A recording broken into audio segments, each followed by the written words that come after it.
school. But with that in mind, some topics come to the fore. These include issues of connectivity, be it hardware like laptops or internet access, building capacity in teachers to work more efficiently remotely, and a big point of contention, vaccines, vaccine hesitancy, and return to school policies centered around inoculation.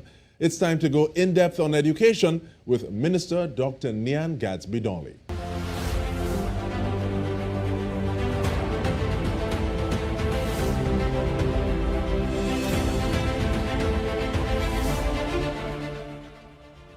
Thank you so much for making the time, Minister. It is the first day of school, and I want to ask, what feedback have you been getting about the first day of school, in addition to some of those key points that you've been looking at moving towards the resumption of school? Hi, Dike. Well, thankfully, we've had no adverse reports thus far about the opening of school. Of course, it's been virtual, and so our students have been engaged online, or teachers and so on, and thank God it's gone well as far as reports coming into the ministry thus far. Now, there are a great deal of initiatives that are happening with the ministry. One of those is laptop distribution to children, and these children include special needs students who qualify by the means test. Can you elaborate on that a bit, please? All right, let me just back up, give a little bit of history. When we would have been in September 2020, we would have done a survey in the ministry. That predated me, actually, my appointment, but there were 65,000 students indicating they did not have their personal device. Now, this didn't mean that they weren't accessing the online education. However, in terms of them having their personal laptop and so on, they didn't have that. As we progressed, I want to thank all of our corporate sponsors. We were able to have 22,000 devices, over 22,000, donated by the corporate sector directly to students in schools. In addition to that, the government procured 20,000 devices, and we would have sent out the means test in March and April for students to complete. Their parents would complete if they were desirous of obtaining a government procured device. So we received just over 23,000 applications for the means test, and based on what we have received and those that were successful, by the end of this week, we would have distributed all of the devices to persons that applied. We are getting persons saying now that they didn't hear about it. Now, we send this out through principals to schools. We also advertise on social media, but there are quite a few persons that are telling us they didn't hear about it, or in some cases, they had a device and something has gone wrong with the device and they would like to apply. So based on our supplying all the successful applicants at this time, we will be looking at students who are still in need of a device, either because they need a replacement or because they did not apply in the initial means test. But Minister, having a fast car with no gas means that the fast car doesn't work. Yeah. Having laptops, you need connectivity. How is that being addressed? Okay. We would have done in the means test, as a part of that, we would have asked about connectivity. So we know that there are quite a few students who do need connectivity at home, and we are working with iGovTT. Now, they have already procured the devices, the MiFi devices, which are to be given to students, and we are just awaiting them to come into the country now to be able to distribute. As I said, the means test would have collected the information, so we already have the information with regards to who needs, and so we will be moving in that direction as soon as we take possession of those devices. But I want to thank our corporate sponsors as well, TSCT and B-Mobile, and Digicel, sorry. They would have worked with us, and they are also offering low-cost packages for households. And so we know that quite a few, we would have supplied them with data, because they are also sponsors who would have given tablets to students with 3 months connectivity already in the SIM cards. So they have already gotten data from us, and we have been collaborating with them to get the information to parents who need it about the low-cost packages that are available. And so we know that quite a few of them would take advantage of that as well. And Minister, one of the things that you would have spoken about more than once is the issue of learning loss. Yeah. What is learning loss, and how is it being addressed from the perspective of the ministry? Learning loss is any regression in student learning that takes place over an extended time of absence from school.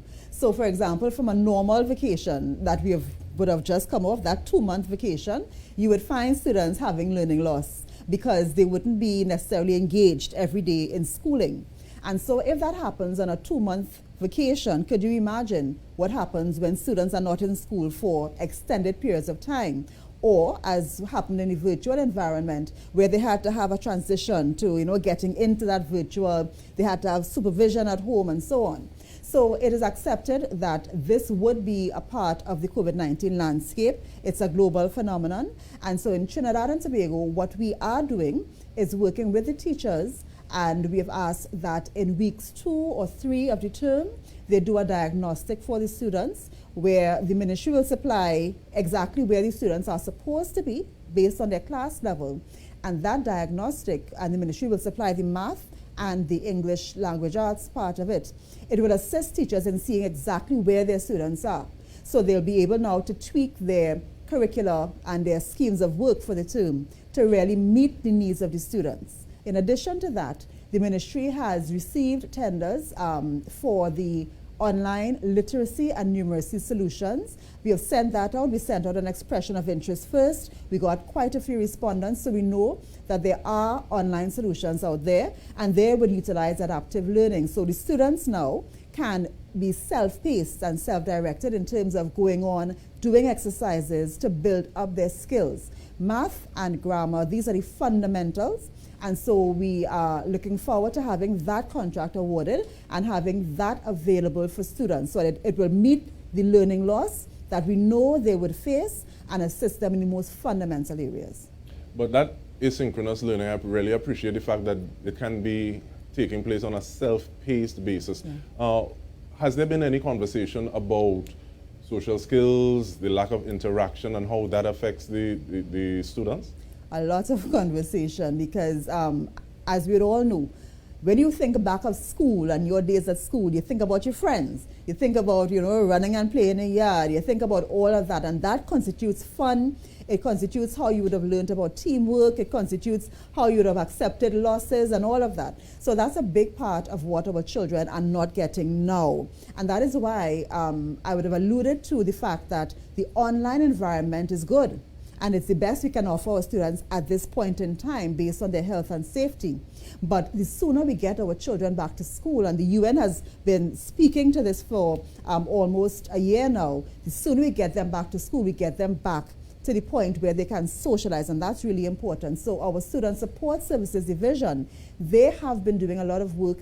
They have been trained to deliver online, so that's your guidance counselors, your school social workers, and they have been interacting with our students, even with parents and with teachers, to allow them to transition better to this particular situation that we are facing now. So as we start the new term, they are also engaged in workshops with schools, with parents, with teachers, to be able to bring our students into alignment. A lot of them are disappointed that we are starting a new year and they're not back out to school. So the Student Support Services Division, they are doing that work of dealing with the psychosocial needs of our students at this time. And really, one of the things I want to ask, well, in terms of getting back to school, which we will talk about on the other side of the break, one of my fears really is having children go to school and then come home with a different mask. The way that sometimes people would exchange food. Yeah. So I like your mask more than mine. So in terms of like some of those considerations that will be used and taken into consideration to get back to face-to-face school would be the subject of our discussion when we return from this break. We are speaking with Line Minister for the Ministry of Education, Dr. Nyan Gadsby-Dolly. Stay with us.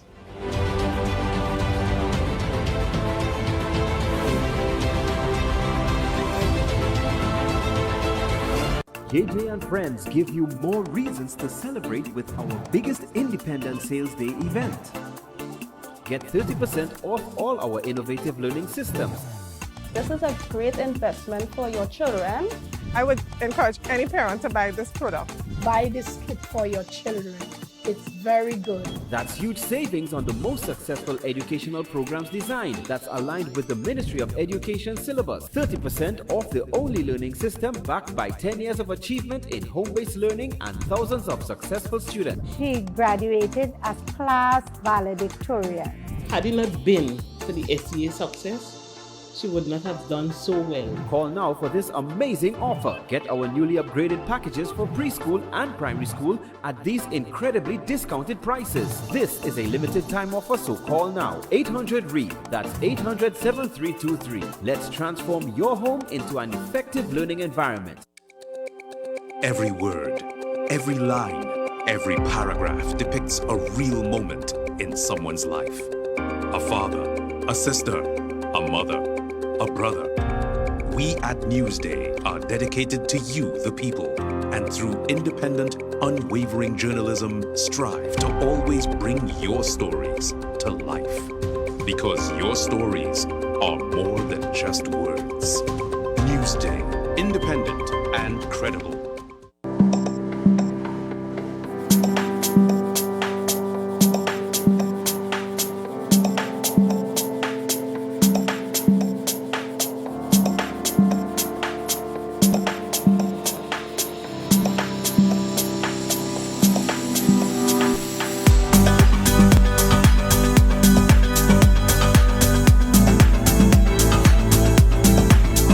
Make them ask.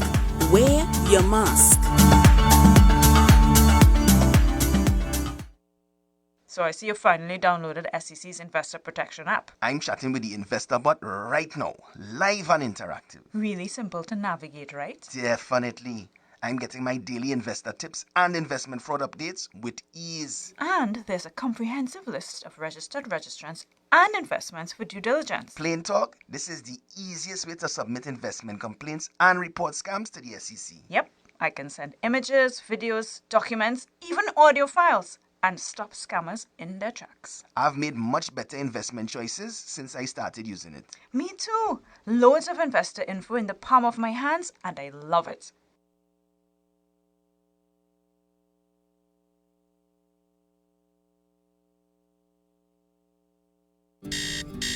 Time to get up. That's for you. And that's for you. Feel better, Mom. Panadol Multi-Symptom. Relief in minutes. 7 cold and flu symptoms. Panadol Multi-Symptom. A dose of efficacy and care. Welcome back. We are speaking with Education Minister Dr. Nyan Gadsby-Dolly. Minister, what is being used as a yardstick for determining when face-to-face classes will start, and what tier of students are being considered? Well, I'm Minister of Education, not Minister of Health, and I would tell you that the main determinant comes from Ministry of Health and their assessment of the risk, really. So, for example, now we have vaccinations, and so they look at the vaccination rate and how many of us are fully vaccinated and how that protects the children, because that's also a layer of protection for children, especially those who can't be vaccinated. And therefore, if you have a high level of infections in the country or a low level of vaccinations in your country, then your risk is higher, and that would demand that you balance the exposure to a great extent. So you would have heard the Prime Minister speak to the imminent return of our older students, those who are able to be vaccinated, because that will lower the risk for them. And you would have heard him speak to the mandatory vaccination status for them to come out to school, because again, interacting with the public, and not just the teachers in the school, but there are other persons in school, there are taxi drivers, there are people who they might buy something from in a shop. All of these persons interact with our students, and we don't know their status, if they are vaccinated or not. So that is why it's all a measure of the risk, and so that's why that cohort would have been asked to come out first, and also they are the ones that are facing exams. So you'd have seen us bring them out earlier this year in February of 2021. They needed to come out because they had to finish their exam requirements. So it's the same imperative that's happening now, and so because this layer of protection is available to manage the risk, we ask that they are protected in that way. Now, I like the fact that you mentioned the Prime Minister, and one of the things that the Prime Minister has been saying on numerous occasions is that it is a balancing act between lives and livelihoods. And with that, we have a question that was sent to us via Instagram by a young lady who was asking, what efforts has the ministry considered for the opening of preschools and daycares to allow working mothers to return to work? Well, as a working mother myself, with children who are school age and are at home, I understand and appreciate the issue, and Minister Morris Julian and I have spoken about it, because she's also in that position. And we've had to balance, to juggle, to depend on older siblings, other family members to assist and to ensure that our children are supervised. But this is more than just the preschools and the daycares. This really speaks to the entire working population. So it really is an issue that is one of labor, and it's one that deals with an overarching policy of how we deal with working parents and children being at home, and which is why it's so important for us to regain that level of normalcy, because on a normal basis, we have services provided while we are at work. But in this circumstance, because we have to balance the risk, because our vaccination percentages are not as high as they could be, these are things that will persist. So if we are able to get that vaccination rate up and so on, then we can open up more, and it will allow working parents like myself, like the person who asked the question, to have care for their children while they are at work. So it really is a matter of a wider policy, but we can affect that policy by our behavior in terms of our vaccination and how we take that up. And I want to thank Stacey Lee Merry for actually submitting that question for you to answer, Minister. But this period, this pandemic, it has exposed so many things and has also provided some opportunities. So what are some of those things that you're looking at in the education policy, looking at 2022 to 2027? I'm sure there would be a great deal, but looking at the hierarchy, what are 3 of those main things that you're saying, okay, well, if we do this, we will be in a good place? Well, definitely, I would have to center it around digital transformation. I can tell you, I was a teacher back in 2006, and I did my educational technology postgraduate diploma. So even at that time, as way back as 2006, the ministry was making strides to go towards digital education. However, we are in 2021, and it really took the pandemic, and it took that period of having to move to digital that allowed us to make strides that we would not have taken, I think, in the next 20 to 30 years. So therefore, digital transformation and cashing in and holding on to the gains that we've made now, that is one of our main areas of focus. So we would have met with stakeholders last week discussing the learning management system.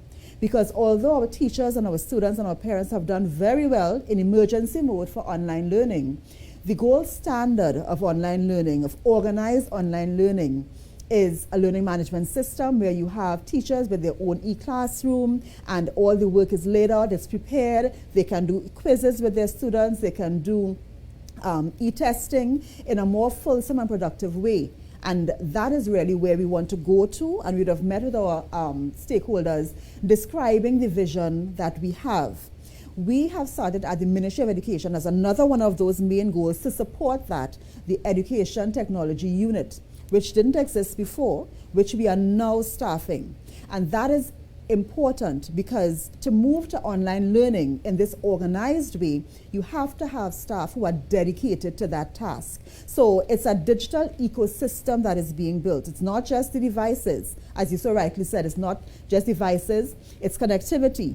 But it's not just devices and connectivity, it's trained teachers. And so from March 2020, as another pillar, the training of teachers in online delivery, that started to take place, and it's ongoing and continuous because our teachers now, this is a change management that involves human beings. And we have to take the time, we have to put the effort and make the investment in training the teachers. So it's devices, it's connectivity, it's teacher training. It's also student training to give them the facility to interact in the online environment. It's building an LMS which allows organized online learning. So all of these pillars fit into that digital transformation, and all of that is a part of what we are building. Of course, again, as we are doing for the online literacy and numeracy solution at this time, we've received the tenders and we are going through. At this time, we are also evaluating the ebook tenders, and that's another part of it. Because if you're going to have your LMS, you're going to have your e-classrooms, then you also need to have the resources available for your teachers and your students. So the ebooks, those tenders are now being evaluated as well. We did an EOI earlier in the year and got great responses. So we know that there are ebooks available. So that's another part of it as well. So bringing all the parts together will allow us to make that transformation into the digital learning sector. And this is not simply for when you can't go to school. This is a part of learning. This is the best practice across the world. This is where we were heading, but we have really gotten to a point exacerbated by the COVID situation where it is within our grasp. And so we have been making the policy changes, the staffing changes, to be able to capitalize on this and really take the leap, that digital leap that we have been working towards for so many years. So it is time for closing remarks from you, Minister. I want to thank you very much for your presence, but I also want to publicly ask that you put things in place, grease a little wheels, so that we can speak directly to the Student Support Services Division and highlight some of the work that they are doing. We have about 30 seconds. Certainly, we will make the Student Services Division available for the edification of the public. And I just want to say to all of our parents, teachers, students, I want to give a thank you for this last year. It's been a difficult year, and we face another time of difficulty. But we can make it through, and we can make it through even better if we get our children vaccinated and we're able to return to a sense of normalcy at our schools. So as my closing remark, I advocate for the vaccination of our children. Let's get them back in school. Thank you so much, Dr. Nyan Gadsby-Dolly, Education Minister. This has been In Depth, and on behalf of the entire news team, thank you for joining us.